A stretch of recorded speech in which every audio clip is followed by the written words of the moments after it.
Hey, Falcons fans! If you want to stay up to date with all the news, updates, and updates about our team, you're in the right place. Here, you'll find everything about the Atlanta Falcons, with content made especially for our fans. So, don't waste time. Subscribe to the channel now and activate the bell to be the first to receive all notifications. And, of course, leave a like to strengthen our incredible community of Falcons fans. Get ready, because we're bringing you the latest and exclusive news. Now, let's get to today's news. Falcons designate Jordan Fuller for return from injured list. The Atlanta Falcons announced Thursday that safety Jordan Fuller has been designated for return to practice after recovering from a knee injury. This marks the beginning of his 21-day practice window and has already participated fully in his first practice back, signaling that he could return to action soon. Fuller had been placed on the injured list on September 13th after suffering the injury in the season opener against the Tampa Bay Buccaneers. In the Week 1 loss, he played just one defensive snap and 16 special teams snaps, failing to get enough playing time to showcase his potential. The veteran joined the Falcons as a free agent, but was initially not part of the active roster. The team decided to re-sign him just 2 days after the final preseason cuts, reinforcing the team's confidence that Fuller could play a key role in the safety rotation. Before joining the Falcons, Fuller had a solid NFL career. He started 55 of his 57 appearances for the Los Angeles Rams, 2020 to 2023, and Carolina Panthers, 2024, accumulating 7 career interceptions and establishing himself as a reliable defender in the backfield. On the current Falcons roster, Fuller joins a well-structured group of safeties. Veteran Jesse Bates III and rookie Xavier Woods are the starters, while DeMarco Hellams and D. Alford serve as backups.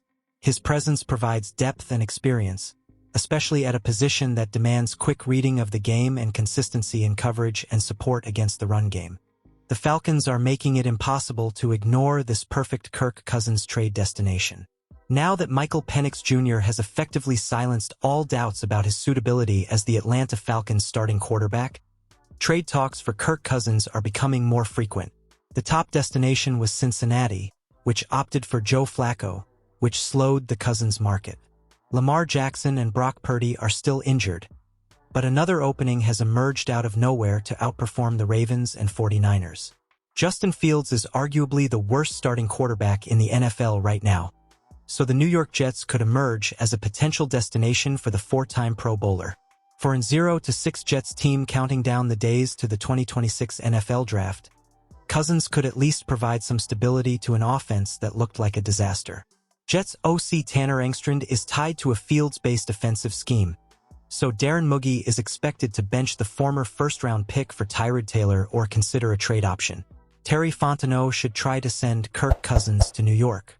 Against the Denver Broncos in Week 6, Fields threw for just 45 yards and had 9 sacks, and it's becoming clear he lacks the processing power to be a starting quarterback in the NFL. The big concern for the Gangrene is that the team is expected to be a seller, not a buyer, at the deadline. To make matters worse, Garrett Wilson will miss games with a hyperextended knee, and Breece Hall may be on the verge of leaving Florham Park. The situation in New York is significantly worse than what Cousins faces in Atlanta. The move from Bijan Robinson, Kyle Pitts, and Drake London to Isaiah Davis, Josh Reynolds, and Mason Taylor could be the final straw for the Michigan State player's NFL career. The 37-year-old may not be the star he was 5 years ago, but he remains a quality starter at this stage of his career, even after throwing a career-high 16 interceptions in 14 games last season.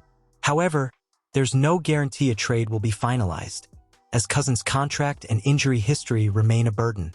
For a rebuilding team like the Jets, trading a 3rd or 4th-round draft pick for a transitional quarterback would be a classic organizational oversight, but it would be a masterclass from Terry Fontenot. The Dirty Birds aren't above keeping Cousins as insurance for Penix, and it remains a legitimate possibility.